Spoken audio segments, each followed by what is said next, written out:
மதுரை மேற்கு தொகுதியை பொறுத்தவரை திமுக, அதிமுக, தாவேகாவில் யார் யாருக்கு சீட், வெற்றி வாய்ப்பு எப்படி உள்ளது? 2001 முதல் இதுவரை நடைபெற்ற அனைத்து சட்டமன்ற தேர்தலிலும் அதிமுக தொடர்ந்து வெற்றி பெற்று வருகிறது. முன்னாள் அமைச்சர் செல்லூர் ராஜு இந்த தொகுதியின் அசைக்க முடியாத தலைவராக உருவெடுத்துள்ளார். இன்று மதுரை மாவட்டம் மதுரை மேற்கு தொகுதியில் கள நிலவரங்களை நமது தேர்தல் திருவிழா 2026 காண இருக்கின்றோம். தமிழகத்தின் பல எம்பி எம்எல்ஏக்களின் வெற்றிக்கு வித்திட்ட கிங் 360 தேர்தல் வியூக சாப்ட்வேர் 2026 புதிய வாக்காளர்களின் அப்டேட் விவரங்களுடன் உங்கள் தொகுதியில் உங்கள் வெற்றிக்கு வித்திடுகிறது. உங்கள் வாக்காளர்கள் தொகுதி, பூத், ஆண், பெண், வயது என பல வகைகளில் ஒரே நொடியில் உங்கள் விரல் நுனியில் bulk WhatsApp, bulk voice call, viral தேர்தல் பிரச்சாரங்கள், ட்ரெண்டிங் செய்திகள் என கிங் 360 தேர்தல் வியூக பணிகள் குறித்த விவரங்களுக்கு உடனடியாக இணைந்திடுங்கள். அகில இந்தியாவே உற்று நோக்கும் தமிழக சட்டமன்ற தேர்தல் இன்னும் சில நாட்களில் நடைபெற இருக்கிறது. அந்த வகையில் கிங் 360 சார்பில் அனைத்து கட்சியின் சார்பில் போட்டியிடக்கூடிய உத்தேச வேட்பாளர் பட்டியலை வெளியிட்டு வருகின்றோம். அந்த வகையில் இன்று மதுரை மாவட்டம் மதுரை மேற்கு தொகுதியின் கள நிலவரங்களை நமது தேர்தல் திருவிழா 2026 காண இருக்கின்றோம். மதுரை மேற்கு தொகுதியை பொறுத்தவரை திமுக, அதிமுக, தாவேகாவில் யார் யாருக்கு சீட், வெற்றி வாய்ப்பு எப்படி உள்ளது? தமிழக சட்டமன்ற தேர்தல் தேதி குறித்த அறிவிப்பு இன்னும் சில வாரங்களில் வெளியாக உள்ளது. இந்த முறை கிட்டத்தட்ட 4 முனை போட்டி என்பது உறுதியாகியுள்ளது. தேர்தல் களம் சூடுபிடிக்க தொடங்கியுள்ளது. தனித்து போட்டியிடும் நாம் தமிழர் கட்சியின் தலைமை ஒருங்கிணைப்பாளர் சீமானை தவிர திமுக, அதிமுக உள்ளிட்ட அனைத்து கட்சிகளுமே தங்களது கூட்டணியை இறுதி செய்து தொகுதி உடன்பாடு செய்யும் வேலைகளில் மும்முரமாக ஈடுபட்டு வருகிறது. இதில் பல சீட் பேரங்களும் நோட்டு பேரங்களும் நடப்பதாக பல தகவல்கள் இணையவாயில் கசிந்து வருகிறது. அதே நேரத்தில் முக்கிய தொகுதிகளில் வேட்பாளர்களாக களமிறக்கக்கூடிய முக்கிய பிரமுகர்கள் தேர்தல் பணியை மேற்கொண்டு வருகின்றனர். இந்த சூழ்நிலையில் தமிழகத்தின் முக்கிய தொகுதிகளில் யார் யாரெல்லாம் வேட்பாளராக களமிறங்க உள்ளார்கள், அவர்களது சமூக பின்னணி என்ன, அவர்களுக்கான வெற்றி வாய்ப்புக்கான கள நிலவரங்கள் என்ன என்பது குறித்து கிங் 360 ஊடக குழுமம் கள ஆய்வு செய்துள்ளது. எங்களது கள ஆய்வின்படி மதுரை மாவட்டத்தில் உள்ள மதுரை மேற்கு சட்டமன்ற தொகுதியில் பற்றி இன்று காண இருக்கின்றோம். மாநில அரசியலில் மிகுந்த முக்கியத்துவம் வாய்ந்த ஒரு தொகுதி தான் மதுரை மேற்கு தொகுதி. 1980 நடந்த சட்டமன்ற தேர்தலில் அப்பொழுதைய தமிழக முதல்வர் எம்.ஜி. ராமச்சந்திரன் இந்த தொகுதியில் போட்டியிட்டு வெற்றி பெற்றார் என்பது வரலாற்று சம்பவம். இந்த தொகுதி 90% மேல் நகர்ப்புற பகுதிகளையும் மிகச்சிறிய அளவிலான ஊரக பகுதிகளையும் உள்ளடக்கியது. காமராஜபுரம், மதுரை மாநகராட்சியின் மேற்கு பகுதிகள் மற்றும் வாடிப்பட்டி தாலுகாவின் சில பகுதிகள் இந்த தொகுதிக்குள் வருகின்றன.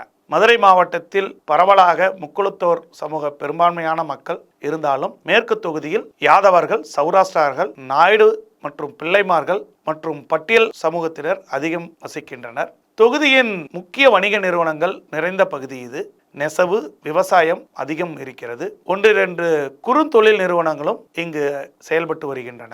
2001 முதல் இதுவரை நடைபெற்ற அனைத்து சட்டமன்ற தேர்தலிலும் அதிமுக தொடர்ந்து வெற்றி பெற்று வருகிறது. 2011 தேர்தல் முதல் தற்பொழுது வரை 3 தேர்தல்களிலும் அதிமுகவின் சார்பில் போட்டியிட்டு வென்ற முன்னாள் அமைச்சர் செல்லூர் ராஜு இந்த தொகுதியின் அசைக்க முடியாத தலைவராக உருவெடுத்துள்ளார். சுமார் 2.5 லட்சம் வாக்காளர்களை கொண்ட இந்த தொகுதியில் திமுக சார்பில் ஜெயராம், சின்னம்மாள் ஆகியோர் வேட்பாளர் தேர்வின் ரேஸில் முக்கிய பங்கில் உள்ளார்கள். சின்னம்மாள் கடந்த தேர்தலில் போட்டியிட்டு தோல்வியை தழுவியவர் என்பதால் மீண்டும் கட்சி மேலிடம் வாய்ப்பு கொடுக்கும் என்ற எதிர்பார்ப்பு இருக்கிறது.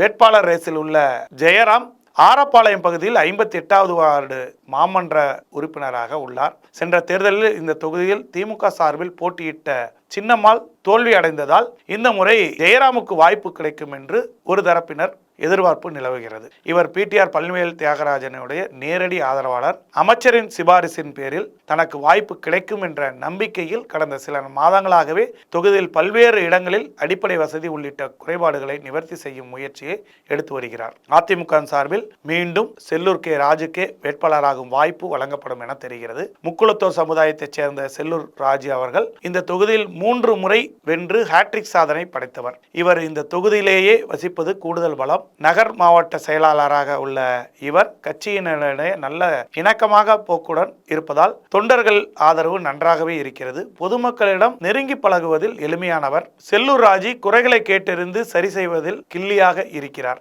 தமிழக வெற்றி கழகத்தின் சார்பில் விஜய் சரவணன் வேட்பாளராக அறிவிக்கப்பட வாய்ப்பு இருக்கிறது.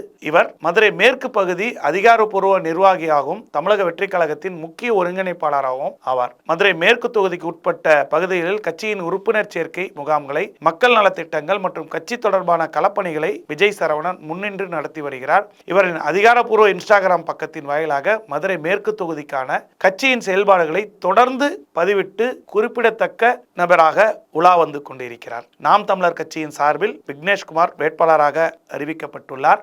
இவர் நாம் தமிழர் கட்சியின் வழக்கறிஞர் பாசறையில் மாநில ஒருங்கிணைப்பாளராக இருக்கிறார். கட்சியின் சட்ட ரீதியான விவகாரங்களில், மக்கள் நல போராட்டங்களிலும் விக்னேஷ்குமார் முன்னின்று செயல்பட்டு வருகிறார். விக்னேஷ்குமார் இந்த தொகுதியில் நன்கு அறியப்பட்ட ஒரு முகமாக, இளைஞராகவும் வழக்கறிஞராகவும் மக்கள் மத்தியில் செல்வாக்கு பெற்ற நபராகவும் இருந்து வருகிறார்.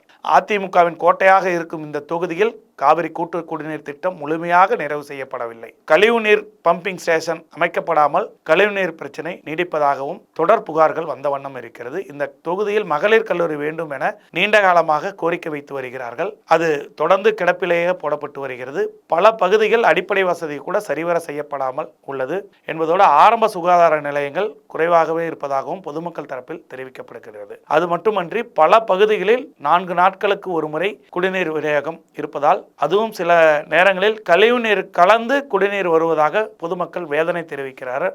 இந்த தொகுதியின் அடிப்படை வசதிகள் மேம்படுத்துவதற்கான திட்டங்கள் சரிவர செய்யப்படவில்லை என்பது பிரதான குறையாக இருக்கிறது. அதிமுகவின் சார்பில் தொடர்ந்து எம்எல்ஏவாகவும் அமைச்சராகவும் இருக்கக்கூடிய செல்லூர் ராஜி செல்வாக்கு மிக்க நபராக இருந்துமே கூட, ஆளுங்கட்சியாக இருந்த போதும் எதிர்க்கட்சியாக இருந்த போதும் ஆட்சியாளர்களிடம் நல்ல நட்போடு இருந்தும் தொகுதி மக்களை காப்பதில் சுணக்கம் ஏற்பட்டுள்ளதாகவே தெரிகிறது. 1996 இந்த தொகுதியில் பிடிஆர் பழனிவேல்ராஜன் இந்த தொகுதியில் 60% வாக்குகளை பெற்று பெரும் வெற்றி பெற்றார். சமீப தேர்தல்களில் திமுக 2ஆம் இடத்தை பிடித்து வருகிறது. கடந்த 2021 தேர்தலில் நாம் தமிழர் கட்சி 9% வாக்குகளை பெற்று 3ஆம் இடத்தை பிடித்துள்ளது.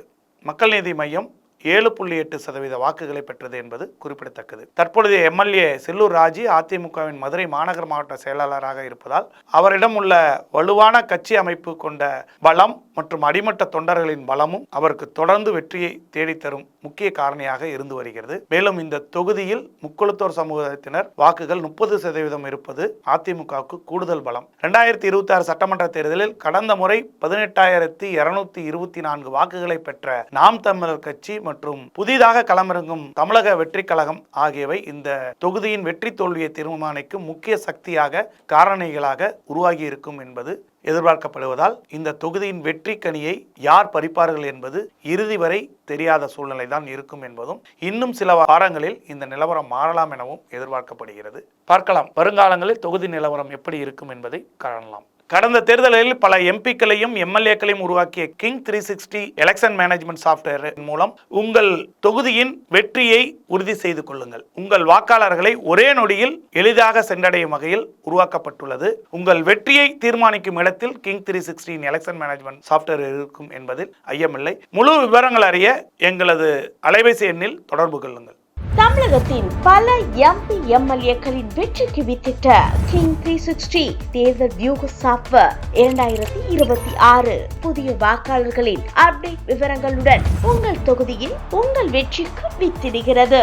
உங்கள் வாக்காளர்கள் தொகுதி, பூத், ஆண், பெண், வயது என பல வகைகளில் ஒரே நொடியில் உங்கள் விரல் நுனியில் bulk WhatsApp, bulk voice call, viral தேர்தல் பிரச்சாரங்கள், ட்ரெண்டிங் செய்திகள் என கிங் 360 தேர்தல் வியூக பணிகள் குறித்த விவரங்களுக்கு உடனடியாக இணைந்திடுங்கள்.